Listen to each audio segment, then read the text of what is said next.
Dear students, good morning. हम लोगों ने फोर्थ चैप्टर पूरा कंप्लीट कर लिया है। अभी हम चैप्टर फिफ्थ स्टार्ट करेंगे जो कि है डेटा हैंडलिंग। ठीक है, तो आपको सामने दिख रहा होगा डेटा हैंडलिंग के बारे में हमें इसमें पढ़ना है। डेटा हैंडलिंग का मतलब क्या होता है? डेटा हैंडलिंग का मतलब होता है कि जो डेटा आपको दिया जाए उसे हैंडल करना, उसे प्रॉपर वे में लिखना, या फिर उससे अगर लिख के या कोई डेटा रिप्रेजेंट किया गया पिक्चर्स के रूप में तो उसके हेल्प से कुछ क्वेश्चंस के आंसर्स बताना। ये सारी चीज़ें आप आगे इस चैप्टर में करेंगे। तो सबसे पहले तो ये जान लेते हैं कि डेटा है क्या, उसके बाद में उसे हैंडल करना सीखेंगे ना। तो डेटा क्या है, व्हाट इज़ डेटा? तो बेसिकली डेटा को कह सकते हैं कि data is the raw material of something. Data is the raw material of something का मतलब, एक छोटा सा एग्जांपल लेते हैं तो ज़्यादा क्लियर हो जाएगा आपको। एग्जांपल ये हो सकता है कि जैसे सपोज दैट आपके घर में आपके मदर जो है जब वो रोटी बनाती हैं आपके लिए, तो उसमें सबसे जो इनिशियल रॉ मटेरियल होता है, रॉ मटेरियल क्या होता है? वो आटा। ठीक है, तो उस आटे को मतलब गूँथ करके उसके बाद में फिर उसमें पानी मिला करके तमाम चीज़ें करने के बाद में तब जा कर के आपको रोटी मिलती है। तो बेसिकली कहा जाए कि आटा जो है वो रॉ मटेरियल है। रॉ मटेरियल मतलब कच्चा पदार्थ। ठीक है, तो उससे आपको रोटी मिला, तो रोटी जो मिला वो एक्चुअली में एक इन्फॉर्मेशन होता है। और वो इन्फॉर्मेशन कब मिलता है? जब आप रॉ मटेरियल पे वर्क करते हैं। ठीक है, तो कहने का मतलब ये है कि जो डेटा होता है आपका, ठीक है, वो रॉ मटेरियल होता है। तो हमको इस चैप्टर में रॉ मटेरियल्स मतलब डेटा के बारे में पढ़ना है। ठीक है, और उसके बाद में उस पर वर्क करना है।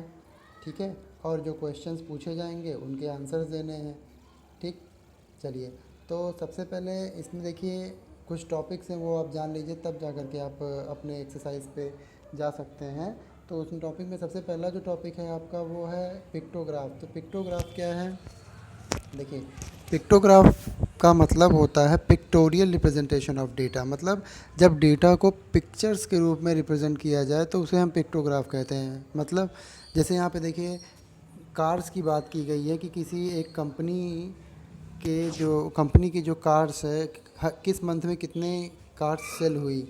तो यहाँ देखेंगे आप, यहाँ पे देखिए जुलाई जो मंथ है आपका, उस जुलाई में कंपनी ने, यहाँ देखो, एक दो दो कार है और ये आधा कार, सपोज 2.5, मतलब ढाई जिसे कहते हैं आप, ढाई कार बेची। तो क्या ढाई कार है? नहीं, एक्चुअली में ये 2.5 कार नहीं है। यहाँ ऊपर देखिए क्या दिखाया गया है, ऊपर दिखाया गया है कि ये जो एक कार है it represent is equal to 100 car. मतलब जहाँ कहीं एक कार ऐसी बनी हुई है इसका मतलब कि वो 100 कार्स को रिप्रेजेंट करता है। तो इससे क्या क्लियर हो जाता है? इससे ये क्लियर हो जाता है कि जुलाई मंथ में 100 प्लस 100 200, और ये आधा का मतलब 200 का आधा कितना हो जाएगा? 50। तो 250, यहाँ देखिए लिखा है ना 250, तो इसका मतलब जुलाई मंथ में 250 कार्स जो है इस कंपनी ने क्या किए? सेल किया। ठीक है, तो ऐसे ही बाकी और सारे मंथ्स, जैसे अगस्त का, सितंबर का दिया हुआ है। ठीक है, तो मैंने आपको बताया था कि डेटा आपको दिया जाएगा, फिर उससे बेस्ड क्वेश्चंस दिए जाएंगे, उनका आंसर देना होगा आपको। तो देखिए यहाँ पे जैसे पहला ही क्वेश्चन दिया गया कि how many cars were produced in the month of July. जुलाई में कितने कार्स प्रोड्यूस किए गए? तो वो आप बता सकते हो कि 250 कार्स प्रोड्यूस किए गए जुलाई में। ठीक है, ऐसे ही नेक्स्ट क्वेश्चन है कि in which month were maximum number of cars produced. मतलब किस मंथ में सबसे ज़्यादा कार प्रोड्यूस की कंपनी ने? तो जिसमें ज़्यादा होगा नंबर ऑफ़ कार, यहाँ पे देखिए 1 2 3 4 है, और किस मंथ में? सितंबर। इसका मतलब सितंबर में कंपनी ने सबसे ज़्यादा कार प्रोड्यूस की। ठीक है, तो इस तरीके से आप क्वेश्चंस का आंसर भी दे सकते हो। ठीक है, तो वो जो था वो पिक्टोग्राफ था, मतलब पिक्चर्स बना करके आप अपने आपको क्वेश्चंस मिलेंगे, उनका आंसर देना रहेगा, या आपको बनाना पड़ सकता है पिक्चर्स, क्वेश्चन आपको अगर दिए जाएँ तो। अगला जो आपको पढ़ना है वो है बार ग्राफ। बार ग्राफ क्या है? देखिए कुछ नहीं, बस वही है जैसे पिक्टोग्राफ में एक पिक्चर बना करके किसी भी चीज़ का हम डेटा को रिप्रेजेंट कर रहे थे, यहाँ हम पिक्चर ना बना करके उसको बार ग्राफ माने ये देखिए, ये जो वर्टिकल लाइंस हैं, ये वर्टिकल बार्स हैं एक्चुअली में। ये देखिए, ये एक है, दो, तीन, चार, पाँच। तो ये जो वर्टिकल कॉलम्स हैं आपके, ठीक है ना, वर्टिकल कॉलम मतलब जैसे खंबा जानते हैं ना आप, सीधा होता है बिल्कुल, वैसे ये भी है। तो ये वर्टिकल कॉलम्स हैं, इन्हीं को हम बार बोलते हैं। ठीक है, तो बार ग्राफ के रूप में आपको डेटा मिल सकता है, आपको रिप्रेजेंट करना पड़ सकता है। तो उसे कैसे स्टडी करते हैं, इसका भी बहुत ही आसान तरीका है। ठीक है, देखिए यहाँ पर बेसिकली बार ग्राफ में जो है आपका जो डेटा दिया जाता है, ठीक है, वो उससे आपका क्या मतलब कैसे उसको हम रिप्रेजेंट करते हैं। तो देखिए बार ग्राफ को रिप्रेजेंट करने के लिए हम अपने डेटा को आपने एक्सेस पढ़ा होगा पिछले क्लासेस में 6 और 7 में कि आपको पता होता है दो एक्सेस है, एक होता है आपका ये वाई एक्सेस, ठीक है, और एक क्या होता है एक्स एक्सेस। ठीक है, इसे हम बोलते हैं एक्स एक्सेस, और ऊपर वाला जो है ये जो वर्टिकल होता है इसे बोलते हैं वाई एक्सिस। ठीक है, तो हम क्या करते हैं अपना जो डेटा होता है उसको इन्हीं दोनों एक्सिस पे रिप्रेजेंट करते हैं, किस रूप में, ये कॉलम्स के रूप में। ठीक है, जैसे यहाँ पे बना करके दिखाया गया है। चलिए यही देख लेते हैं इस क्वेश्चन में ही कैसा क्वेश्चन दिया हुआ है और कैसे इसको रिप्रेजेंट किया गया है। यहाँ देखिए लेफ्ट साइड में लिखा है number of students in class eighth, मतलब क्लास एट्थ में एट्थ के जो नंबर ऑफ़ स्टूडेंट्स है कितने कितने हैं वो रिप्रेजेंट किया गया है। और यहाँ देखिए क्या दिया हुआ, एकेडमिक ईयर लिखा हुआ है। एकेडमिक ईयर मतलब किस साल कितने स्टूडेंट्स हैं। तो देखिए यहाँ पर रिप्रेजेंट किया गया है आपका 2002 2003 एंड 4, मतलब 2003-4 के एकेडमिक ईयर में कितने बच्चे थे क्लास एट्थ में। ये देखिए यहाँ तक बार को ले के जाया गया है और इसके सामने का नंबर क्या है, 100 है। इसका मतलब कि 2003-4 में 100 स्टूडेंट्स थे क्लास एट्थ में। ऐसे ही 4-5 में ये देखिए 200 का तक लेके गया, इसका मतलब 200 स्टूडेंट्स थे। ठीक है ना, तो इस तरीके से आप देख रहे हो कि 2004-5 का हो गया, 2005-6 में यहाँ 250 के तक लेके गया गया है, तो 250 स्टूडेंट्स हैं। तो आपको क्लियरली दिख जा रहा है कि किस ईयर में, किस एकेडमिक ईयर में कितने स्टूडेंट्स थे। ठीक है, अब इस पे बेस्ड जो है आपका क्वेश्चंस भी पूछा जा सकता है आपसे। ठीक है, उसको आपको आंसर देना रहेगा। जैसे लिखा हुआ है यहाँ पे देखिए, पहला ही क्वेश्चन है कि what is the information given by the bar graph. इस बार ग्राफ से क्या इन्फॉर्मेशन मिल रहा है, तो सिंपल सी बात है, by this bar graph we can get the information of the number of students of particular academic years, मतलब कि किस पर्टिकुलर एक एकेडमिक ईयर में कितने स्टूडेंट्स है क्लास एट्थ के, उनका इन्फॉर्मेशन हमें इससे मिल रहा है। अगला क्वेश्चन जैसे मान लीजिए पूछा है in which year is the increase in the number of students maximum, मतलब किस ईयर में नंबर ऑफ़ स्टूडेंट्स जो थे वो सबसे ज़्यादा थे, मतलब बढ़े, सबसे ज़्यादा बढ़े। तो आपको दिख रहा होगा जिधर बार ग्राफ सबसे ऊंचा है, ये देखिए यहाँ पे सबसे ऊंचा है, और वो ईयर कौन सा है, 2007-8, तो आपका आंसर ये हो जाएगा। तो आप देख रहे हैं इस तरीके से आप जो क्वेश्चन है उनका आंसर आसानी से दे सकते हैं। ठीक है, अगला जो टॉपिक है आपका वो है double bar graph. Double bar graph का क्या मतलब है, देखिए डबल बार ग्राफ बिल्कुल अलग नहीं है उससे, बार ग्राफ के जैसे ही है, बस फ़र्क इतना है इसमें कि जैसे उस बार ग्राफ में आपको क्लास एट्थ का, केवल क्लास एट्थ का अलग अलग ईयर का डेटा दिया गया था। लेकिन डबल बार ग्राफ में क्या होता है, डबल बार ग्राफ में हमको एक साथ दो डेटा दिए जाते हैं, हम एक साथ दो डेटा रिप्रेजेंट कर सकते हैं। मतलब जैसे सपोज यहाँ एग्जांपल में ही देख लीजिए, नीचे आपका एग्जांपल दिया हुआ है, इसमें क्या दिया है, यहाँ पे देखिए दिया हुआ है marks obtained by a student, एक स्टूडेंट के द्वारा जो मार्क्स पाए गए हैं वो। और यहाँ पे देखिए दो चीज़ें हैं, एक है 2005 और 6 और एक है 6 और 7। इसका मतलब यहाँ 2 सालों का रिकॉर्ड दिया गया है उस स्टूडेंट का।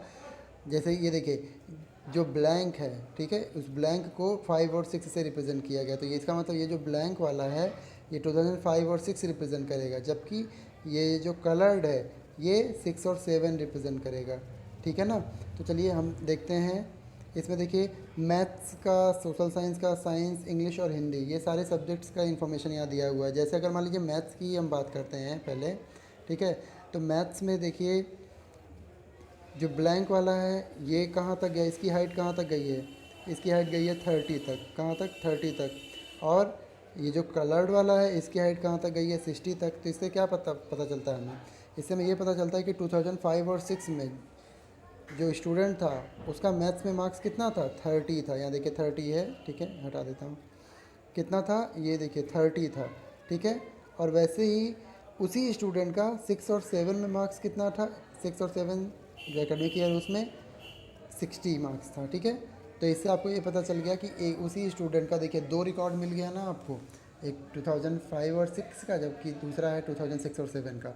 तो डबल बार ग्राफ में हमें फ़ायदा क्या होता है कि हम एक साथ दो डेटा को क्या कर सकते हैं, रिप्रेजेंट कर सकते हैं। इसमें भी बेस्ड वैसे ही क्वेश्चन है, अब इसका आंसर आप खुद दे सकते हैं, ठीक है। आगे हम चलते हैं अपने अगले टॉपिक पे, जो कि है ऑर्गेनाइजिंग डेटा। ऑर्गेनाइजिंग डेटा का क्या मतलब होता है? ऑर्गेनाइजिंग डेटा का मतलब यही हो गया, जैसे मैंने आपको अभी बताया था थोड़ी देर पहले जब ये चैप्टर के बारे में बात कर रहे थे, कि आपको डेटा दिया जाएगा, उसको क्या करना रहेगा, ऑर्गेनाइज करना रहेगा। ऑर्गेनाइज करने का मतलब होता है उस डेटा को सही ढंग से लिखना या मतलब रिप्रेजेंट करना, ठीक है। तो हम कैसे ऑर्गेनाइज करते हैं डेटा को, हम इसके बारे में यहाँ बात करेंगे, ठीक है। जैसे यहाँ पे देखिए एक टेबल बना करके दिखाया गया है। बेसिकली हम टेबल के रूप में ही डेटा को अपने रिप्रेजेंट करते हैं। तो यहाँ देखिए टेबल बना करके दिखाया गया है कि सब्जेक्ट्स में आर्ट है, मैथमेटिक्स है, साइंस है और इंग्लिश है। यहाँ टैली मार्क्स है। टैली मार्क्स क्या, मैं आपको अभी आगे डिस्कस करूँगा। और यहाँ नंबर ऑफ़ स्टूडेंट्स हैं, ठीक है। तो इसका मतलब क्या हो गया कि ये जो आर्ट सब्जेक्ट है वो उसके नंबर ऑफ़ स्टूडेंट कितने हैं, 7, मतलब आर्ट्स 7 स्टूडेंट्स ने लिया है। ऐसे मैथमेटिक्स उसको 5 स्टूडेंट ने लिया है, ठीक है।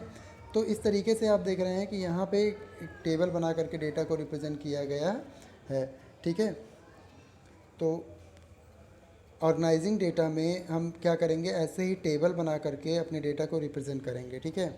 और इसमें जो है एक टर्म आता है आपका फ्रीक्वेंसी। फ्रीक्वेंसी क्या होता है, तो कोई एक डेटा जितनी बार रिप्रेजेंट होता है, जितनी बार रिपीट होता है, उसी को हम उसकी फ्रीक्वेंसी बोलते हैं। जैसे मतलब यहाँ आर्ट की बात कर लेते हैं। अगर एक सब्जेक्ट आर्ट है तो उसको कितने स्टूडेंट्स ने लिया है, 7 स्टूडेंट, मतलब आर्ट 7 बार रिपीट। 7 बार रिपीट का मतलब एक स्टूडेंट है उसने आर्ट लिया, ठीक है। फिर ऐसे दूसरा स्टूडेंट है उसने भी आर्ट लिया, ठीक है। तो यहाँ आप देख रहे हो आर्ट रिपीट हो रहा है कि नहीं हो रहा है, ऐसे ये रिपीट होते जाएगा। तो कितनी बार रिपीट हो रहा है, ये जो है 7 टाइम्स रिपीट हो रहा है। कितनी टाइम्स रिपीट हो रहा है, 7 टाइम्स। तो ये जो है आपका, इसी को जो आपका डेटा हमारा रिपीट होता है, ठीक है, उसी को हम टैली मार्क्स के रूप में लिखते हैं। हालांकि आगे अभी आप चलोगे तो एक और टेबल ऐसे यहाँ बना हुआ मिल जाएगा आपको इसी में, और वहाँ पे लिखा होगा फ्रीक्वेंसी। क्या लिखा होगा, फ्रीक्वेंसी। तो जो टैली मार्क्स होता है वही फ्रीक्वेंसी भी होता है आपका, ठीक है। बस फ़र्क ये कि टैली मार्क्स में हम उसको पिक्चर्स के रूप में, पिक्चर के रूप में, या देखिए लाइन ड्रॉ करके, जैसे 1 2 3 4 और उसके बाद फिर ये कट कर दिया गया तो ये 5 हो गया, ठीक है। और फिर 6 और ये 7, तो ये 7 हो गए। और फ्रीक्वेंसी की जब बात करेंगे तो फ्रीक्वेंसी में बस ऐसे हम 7 नंबर लिख देंगे और कुछ नहीं।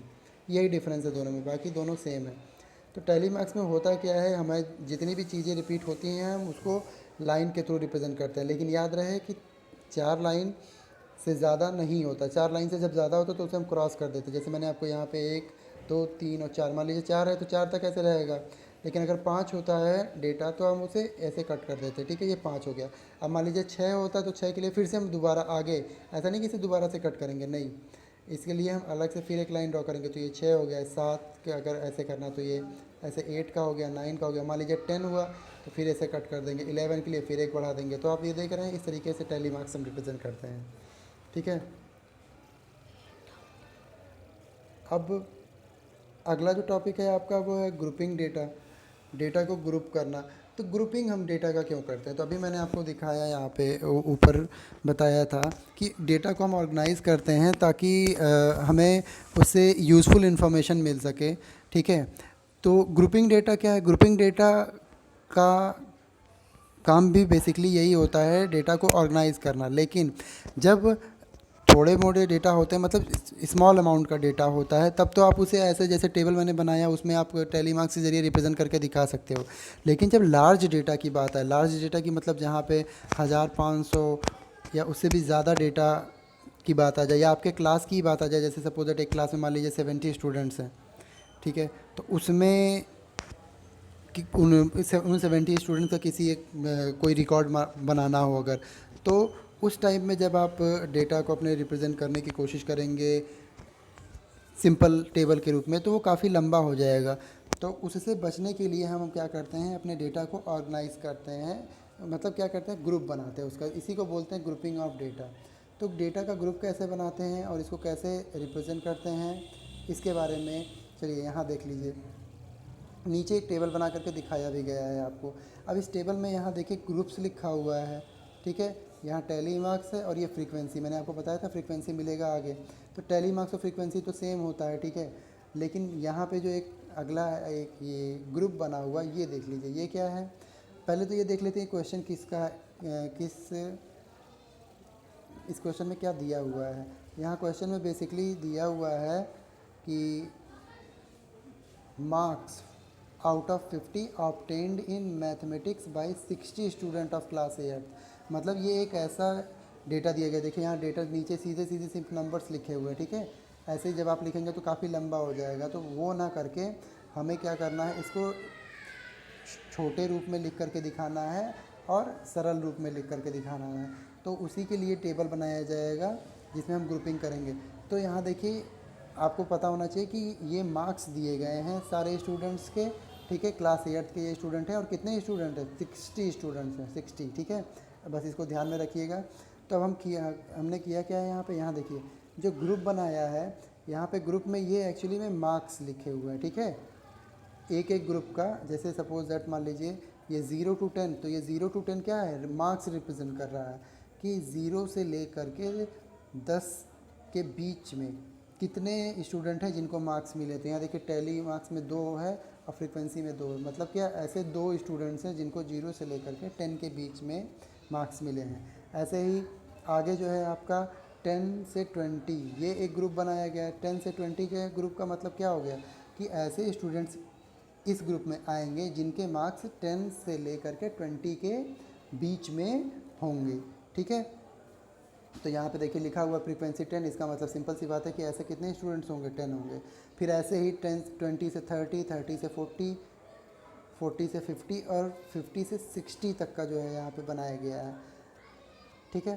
तो ये इसका मतलब ये हो गया कि ये जो आपके ग्रुप हो गए कितने स्टूडेंट्स के, 60 स्टूडेंट्स के ग्रुप हो गए, ठीक है। और टोटल यहाँ फ्रीक्वेंसी देखिए, इन सबको जब आप ऐड करोगे तो 60 आएगा नीचे। इससे हमें ये पता चल जाता है कि कितने स्टूडेंट्स हैं हमारे टोटल फ्रीक्वेंसी को ऐड करने पर, ठीक है। तो आपने देखा यहाँ पे कि ये ग्रुप बना करके डेटा को रिप्रेजेंट किया गया। इससे क्या हो गया, हमारा डेटा काफ़ी शॉर्ट हो गया और इजी वे में अब आप आंसर्स भी दे सकते हो क्वेश्चंस का। जैसे मान लीजिए यहाँ पे दिया गया है कि most of the students have scored between 20 to 40, मतलब अधिकतर स्टूडेंट्स ने 20, यहाँ देखिए 20 ये हो गया आपका 20 और ये हो गया 40, तो 20 से 40 के बीच में अधिकतर स्टूडेंट्स के मार्क्स आए हैं। आप ऐड भी कर सकते हैं, देखिए 19 और 21 कितना हो गया, टोटल 40 हो गया, ठीक है। तो 60 स्टूडेंट्स में से 40 स्टूडेंट्स ऐसे हैं जिनके मार्क्स जो है वो 20 से 40 के बीच में है। तो इस डेटा को देख करके ऐसे ही आपको पता चल गया। ऐसे बहुत सारे आंसर्स जो है आप इस डेटा को देख करके दे सकते हैं।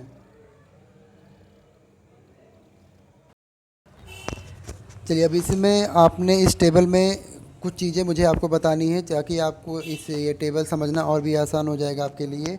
जैसे इसमें देखिए एक टॉपिक है आपका क्लास इंटरवल। क्लास इंटरवल ये क्या होता है, ठीक है। तो देखिए क्लास इंटरवल का मतलब है ये जो आपने ग्रुप्स बना रखे हैं यहाँ पे 0 से 10, 10 से 20, 20 से 30, ठीक है। इसी को हम क्या बोलते हैं, क्लास इंटरवल बोलते हैं। हर ग्रुप जो आपका है वो क्या कहलाता है, क्लास इंटरवल कहलाता है, ठीक है ना। अब इसमें एक चीज़ आपको ध्यान देना होगा कि जैसे आपका क्या है, ये 10 जो वैल्यू है आपकी, ठीक है। यहाँ देखिए पहले वाले क्लास इंटरवल में भी 10 है और दूसरे वाले में क्लास इंटरवल में भी 10 है। तो ये कैसे पॉसिबल है कि 10 दोनों क्लास इंटरवल में हो, ठीक है। जैसे मान लीजिए किसी स्टूडेंट को 10 मिला, 10 मार्क्स मिले, तो ऊपर में रखा जाएगा या नीचे रखा जाएगा, कहाँ रखोगे आप।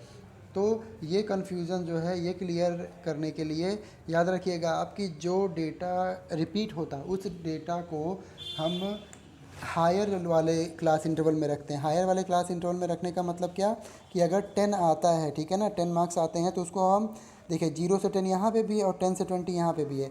तो हम हायर कौन है, 10 से 20 या 0 से 10, जाहिर सी बात है 10 से 20 ये हायर है, बड़ा है ये।